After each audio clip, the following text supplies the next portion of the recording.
You need to understand that when you are being provoked, the other person is literally throwing a ball at you with a tennis table racket and expect you to play with them. Unfortunately, too many times what we do is that we pick up the racket and we play. Welcome and thank you for joining. So the other day I talked about how to address provoking remarks, provocation in general. And today I wanted to talk about how to respond to provocation, how to reply to someone provoking you. Provocation is literally a ping pong game. You need to understand that. You need to understand that when you are being provoked, the other person is literally throwing a ball at you with a tennis table racket and expect you to play with them. Unfortunately, too many times what we do is that we pick up the racket and we play. They think this is a duel, like we are in Pokemon and there's a winner and a loser. They want a reaction from you. They want this ping pong game going. You really need to understand that, because way too often we end up wasting our time and energy in situations that are useless and pointless. Relationships are not a game. There is no winner and no loser, and interactions are not a game. It's not about winning a prize, keeping the face. It's not a competition of who is right and who is wrong. This is not that. Understanding this is the very first step of developing way better interactions with other people, and more importantly, taking your power back when you get provoked, when you find yourself in situations where people provoke you.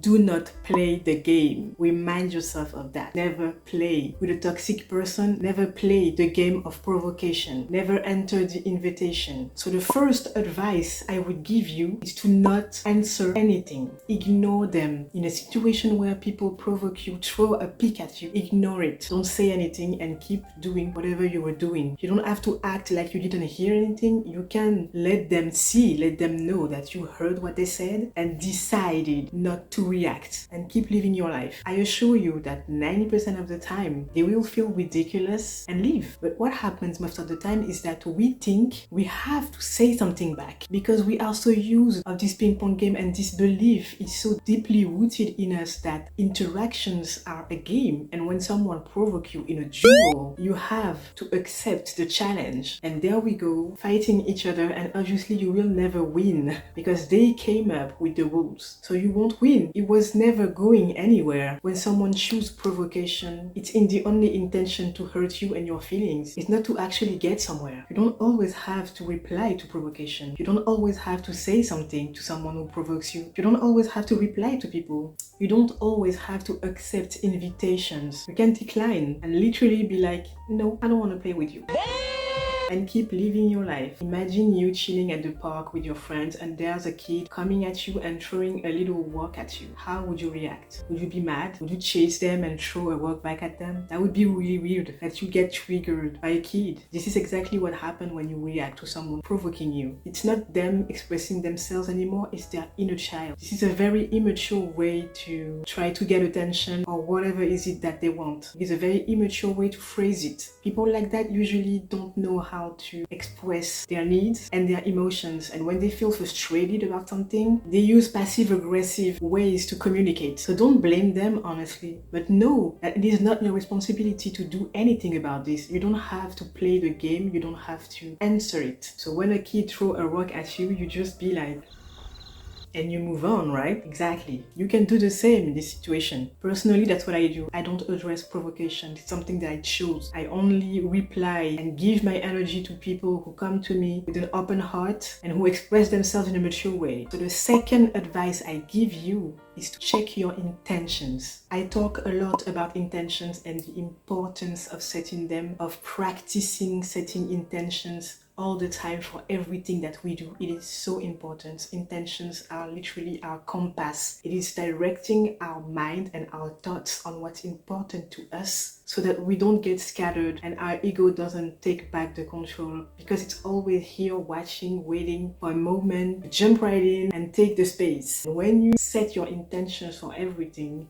you stay focused. And in a situation where you're being provoked, what do you really want? Honestly, most of the time, just keep on doing what you were doing. When you really focus on what's important to you, you realize that most of the time this is not worth it. This is not worth your time and energy. Oftentimes what gets us to reply is the ego and this need for recognition. The need for recognition is a real sickness that is poisoning us and that is inflicted to us by this society that is very dysfunctional and that is constantly putting us in situations of competition with one another, making us feel, as I was saying before, like there is a winner and a loser and we constantly have to win, but we don't really know what. It's a problem. It's a severe problem in our society. Being aware of that helps us getting back the control, the power of our lives, of our minds, and remind ourselves, wait, this is not a game. There's nothing to win. There's no prize here. I don't have to play if I don't want to. But this need for recognition can lead us to be seduced by our ego that tells us you have to keep the face. You have to save your honor. Reply to that person. Show them who's the boss. And you end up playing the ping pong. So my advice here would be to explore your triggers. Because we all have triggers and it's normal. Most of us have been through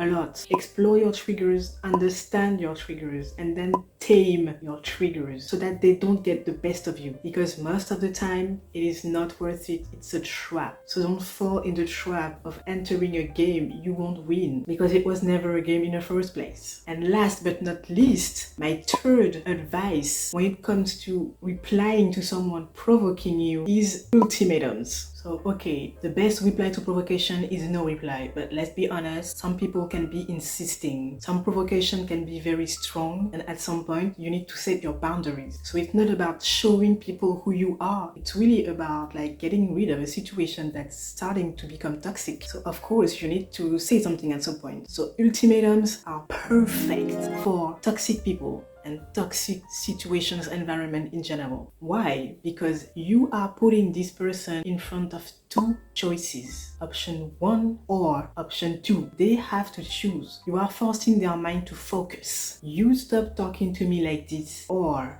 you up. I'm kidding. Or I'm leaving this conversation. We can't hang out anymore. I'm going to report this. Yes, this is what usually parents use with their children, but you have in front of you someone who's behaving like a kid. So we need to face this. This is extremely powerful and helpful, and this is what I've been using, and it's working like a charm. I have my peace of mind. When you're using ultimatums with toxic people, situations in general, you are putting this person in front of the reality that 1, your time is valuable. You don't have time for what they are doing right now. They are wasting your time, and this person is forced to realize that when you do that. They're gonna be like, oh, I'm really being annoying right now. Yeah. And 2, you are forcing this person to make a choice because people like that are not focused. Their mind is very scattered. They don't know what they want. They don't want anything. They're just provoking you because it's a toxic pattern for them to do that, to communicate like that. And really, they don't know what they want. So this is not going anywhere, and this is helping them focusing on what they want. This is forcing them to ask themselves, what the hell am I actually doing right now? What do I want? You're bringing them back to the reality. So option A or option B, what it's gonna be. And that's why you need to really be clear about your intentions and what is it that you truly want. Because sometimes you realize that what you want is to actually play the game with them. Sometimes we are really ego-led, and so we want to prove our worth to the world, to people. And this is not only a waste of time, but then we realize that we could get out of situation way more easily than we think sometimes. But we are choosing to stay because in the end, we are still led by our ego. And so setting your intentions and be clear about what is it that you want. Your peace of mind, this person to go away, or you want to teach them a lesson. You want to save your honor and keep your pride, keep your image clean. So I give you that it's not always easy, but it's going to help you,